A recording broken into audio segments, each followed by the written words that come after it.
जूही अपनी जेठानी महक के पास जाती है और उदास खड़ी हो जाती है।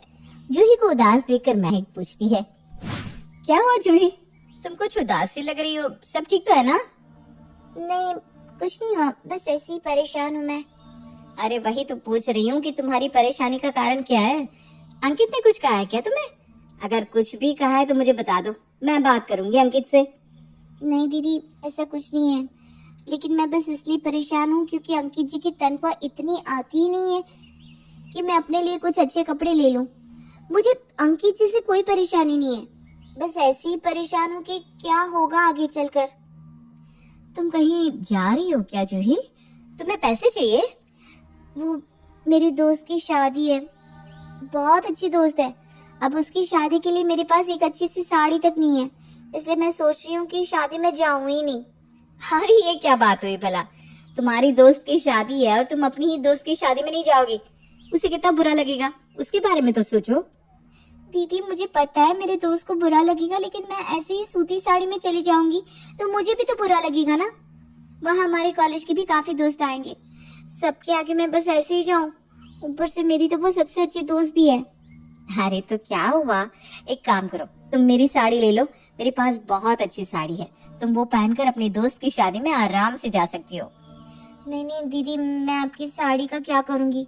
और वैसे भी आप बुरा मत मानना, लेकिन मेरी माँ ने मुझे बचपन से यही सिखाया है कि मैं कभी किसी से मांग कर कपड़े ना पहनूं। इसलिए भाभी कोई बात नहीं है, मत दो ना, आपने मेरे लिए इतना सोचा वही बात है।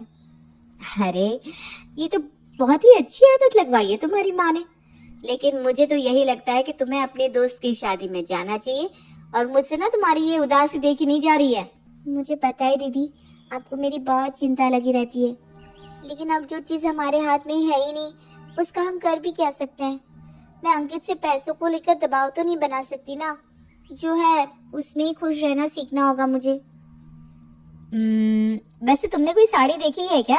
मतलब कहीं किसी दुकान में तुमने कोई साड़ी देखी हो जो तुम्हें पसंद हो, लेने का मन हो लेकिन ले ना पा रही हो? हाँ दीदी, ऑनलाइन देखी है, बहुत अच्छी साड़ी है। सच में उस साड़ी को देखकर ना उस पर दिल आ गया था, लेकिन बहुत महंगी है वो साड़ी, पूरे 5,000 की, इसलिए नहीं ले पाऊंगी। अरे कोई बात नहीं, अब तुम्हारा इतना मन है ना अपनी दोस्त की शादी में जाने का, तुमने अपने कपड़े तक तय कर लिए थे, तो अब तुम्हें जाना चाहिए शादी में भी, और वो साड़ी भी लेनी चाहिए। लेकिन कैसे दीदी? तुम्हें साड़ी लेने के लिए पैसे मैं दे दूंगी, अब तो चिंता वाली कोई बात नहीं है ना, अब तो तुम खुशी खुशी जाओगी ना। लेकिन दीदी मैं आपसे कैसे पैसे ले सकती हूँ, और मैं अगर वो पैसे आपको वापस लौटा नहीं पाई तो? अरे मुझे पैसे वापस चाहिए भी नहीं, तुम्हारा मन है शादी में जाने का, तुम्हारी खास दोस्त की शादी है, तो तुम बस अपनी दोस्त की शादी पर ध्यान दो, और हम एक परिवार है, मुझे पैसे वापस नहीं चाहिए। थैंक यू दीदी, आप सच में बहुत बहुत अच्छी है। देवरानी के लिए आप इतना सोचती हैं, मैं आपको बता नहीं सकती कि मैं कितनी खुश हूँ। मैं जाकर ना वो साड़ी ऑर्डर कर देती हूँ। जूही बहुत खुश थी, वो अपने कमरे में जाकर खुद से कहती है, जिठानी को पागल बनाना सबसे आसान काम है, बस थोड़ा सा बोला कि मैं परेशान हूँ, 5,000 रुपए मिल जाएंगे। वाह जूही, किस्मत हो तो तेरे जैसी। जूही अपनी जेठानी को ऐसे ही कई बार पागल बना चुकी थी। कुछ दिनों बाद जूही जानबूझकर अपने कमरे से बाहर नहीं निकलती। जब जूही का हालचाल लेने महक उसके कमरे में जाती है तो, अरे दीदी आप यहाँ, कोई काम था क्या आपको मुझसे? कोई काम होगा क्या, तभी मैं तुम्हारे कमरे में आ सकती हूँ। तुम अपने कमरे से अभी तक बाहर नहीं आई, क्या हुआ, तबीयत तो ठीक है ना? अब हाँ, तबीयत तो ठीक है। वो मायके से ना मेरी माँ का फोन आया था, उन्हें बहुत दिक्कत हो रही है आजकल, तो बस इसीलिए मन उदास हो गया। क्या, तुम्हारी माँ को दिक्कत हो रही है और तुम अभी तक यही हो? चलो जाओ अपनी माँ के घर, कुछ दिन वहीं रहना, जब तक तुम्हारी माँ की तबीयत ठीक ना हो तब तक मत आना, यहाँ मैं सब कुछ संभाल लूंगी। दीदी बात तबीयत की नहीं है, वो मेरी माँ किराए के घर में रहती है ना, अब उनका काम छूट गया है तो किराया देने के पैसे भी नहीं है, मकान मालिक उन्हें घर खाली करने की धमकी दे रहा है। हाय, ये तो बहुत बुरा हो रहा है तुम्हारी माँ के साथ। तुम यहाँ रहकर क्या कर रही हो, जाओ अपनी माँ के पास। मैं अपनी माँ के पास जाकर भी क्या कर लूंगी दीदी, मेरे पास तो इतने पैसे भी नहीं है कि माँ के घर का किराया दे पाऊँ, इसलिए मैं ना कहीं नहीं जा रही। और इसलिए मेरा कमरे से बाहर निकलने का मन भी नहीं करता। तुम्हारी माँ इतनी बड़ी परेशानी को झेल रही हो और तुम ऐसी बात कर रही हो। मैं तुम्हें पैसे देती हूँ, 2 महीने का पूरा किराया दे देना, और हाँ, अपनी माँ के लिए कुछ खाने के लिए भी फल वगैरह लेकर जाना। महक बिना कुछ सोचे पैसे अपनी देवरानी को दे देती है और देवरानी उन पैसों से खूब मजे करती है। ऐसे ही कई दिन निकल जाते हैं। कुछ दिनों बाद महक अपनी सास सुजाता के पास जाती है और कहती है, माँ जी मुझे कुछ पैसे चाहिए, वो क्या ना घर का राशन खत्म हो गया है तो वही लाना है। अरे बहू, अभी कुछ दिन पहले ही तो मैंने घर का राशन भरवाया था। माँ जी राशन तो अब ऐसे ही खत्म होता है जैसे आपको चाय पसंद हो। अरे चल कोई बात नहीं बहू, अब खत्म हो गया है तो क्या कर सकते हैं।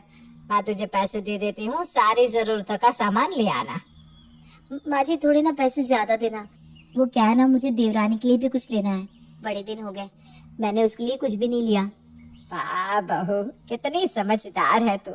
अपनी देवरानी के लिए भी कितना सोचती है। सच में तेरे जैसी जेठानी मिलना आसान नहीं है। माँ जी अब तो मैं जूही को मिल गई हूँ ना, अगर जूही को नहीं मिली होती तो इस बारे में सोच भी लेती। तो पागल, चल मैं तुझे पैसे दे देती हूँ। अपनी देवरानी के लिए ले रही है तो अपने लिए भी कुछ ले लियो। सबके लिए इतना ना सोचती है, अपने पर भी जरा ध्यान दे। ठीक है माँ जी, अगर पैसे बच गए तो मैं ले लूंगी अपने लिए भी कुछ। अरे बहू, बचेंगे तो अपनी देवरानी के लिए लियो, सबसे पहले तो अपने लिए देखियो। सुजाता से पैसे लेकर महक अपने कमरे में जाती है और पैसे गिनने लगती है। काफी पैसे मिल गए इस बार तो, राशन तो पूरा है ही, क्या ही लाना। अब इन पैसों की मैं अच्छे से शॉपिंग करूंगी। कितने सारे कपड़े लेने हैं अभी तो मुझे। महक खुद से बात कर रही थी तभी वहां जूही आ जाती है। दीदी आप इतनी अच्छी हो, हमेशा मेरी मदद करती हो, आपका दिल कितना बड़ा है। वैसे दीदी एक बात तो बताओ, आप इतने पैसे लाती कहाँ से हो? अरे बस थोड़े बहुत जमा कर लेती हूँ, अपने लिए कोई सामान नहीं लेती तो हो जाते हैं जमा। लेकिन तुम यहाँ कुछ मदद चाहिए क्या जूही तुम्हें? दीदी अब तो झूठ मत बोलो, मैंने आपकी और माँ जी की पूरी बात सुन ली है। आप कितनी तेज हो दीदी, मुझे अब तक लग रहा था कि आप खुद से मुझे ये पैसे दे रही हो, लेकिन आप तो माँ जी से लेकर ही मुझे पैसे दे रही थी। तुम भी ना जूही, अरे मुझे किसी पागल कुत्ते ने थोड़ी ना काटा है जो मैं अपनी जेब से तुम्हें पैसे दूंगी। मुझे अब तक लग रहा था कि मैं ही अपनी जेठानी को पागल बना रही थी, लेकिन यहाँ तो आप ही मुझे पागल बना रही थी। डेढ़ शानी हो आप तो जेठानी जी। अब इसमें तो कोई शक नहीं है। दीदी मेरे लिए भी कुछ पैसे मांग लो ना माँ जी से। माँ जी ने तो अपनी तिजोरी में भर रखे हैं पैसे, मुझे देती ही नहीं है। अरे माँ जी आसानी से पैसे नहीं निकालती, तभी तो बहाने बनाकर निकाल लेती हूँ मैं। जूही को अपनी जेठानी के बारे में जब सब पता चलता है तो फिर वो कभी अगर अपनी जेठानी से पैसे मांगती तो सीधा यही कहती कि वो सास से पैसे मांगे। ऐसे ही कई दिनों तक चलता रहता है। कुछ दिनों बाद अंकित घर आता है और सुजाता अंकित से कहती है, अरे बेटा इस बार तेरी तनख्वाह अब तक आई नहीं। माँ वो इस बार थोड़ी लेट हो सकती है, लेकिन भैया की तो तनख्वाह आ गई होगी ना? हाँ उसकी तो आ गई है। मैंने सोचा तुम दोनों की तनख्वाह मिलेगी तो मैं अपने लिए कान का कुछ बनवा लूंगी। कोई बात नहीं माँ, कुछ दिन में आ ही जाएगी, तब बनवा लेना। अंकित और सुजाता की बात दोनों बहुएं सुन लेती है और ये सब सुनने के बाद जूही महक से कहती है, दीदी आपने तो अब तक माँ जी से ऐसे ही कई पैसे ले लिए, मतलब इनडायरेक्टली आपको ही मिले, आपके पति के पैसे और मेरे पति के पैसे मुझे। हाँ मुझे नहीं पता था कि माँ जी हमारे पति के ही पैसे मुझे दे रही थी। मैं शानी हूँ तो मुझे मिल जाते हैं अपने पति के पैसे। जूही और महक को सब पता चल जाता है कि आखिर पैसे कहाँ से मिल रहे हैं। घूम फिर के दोनों को अपने अपने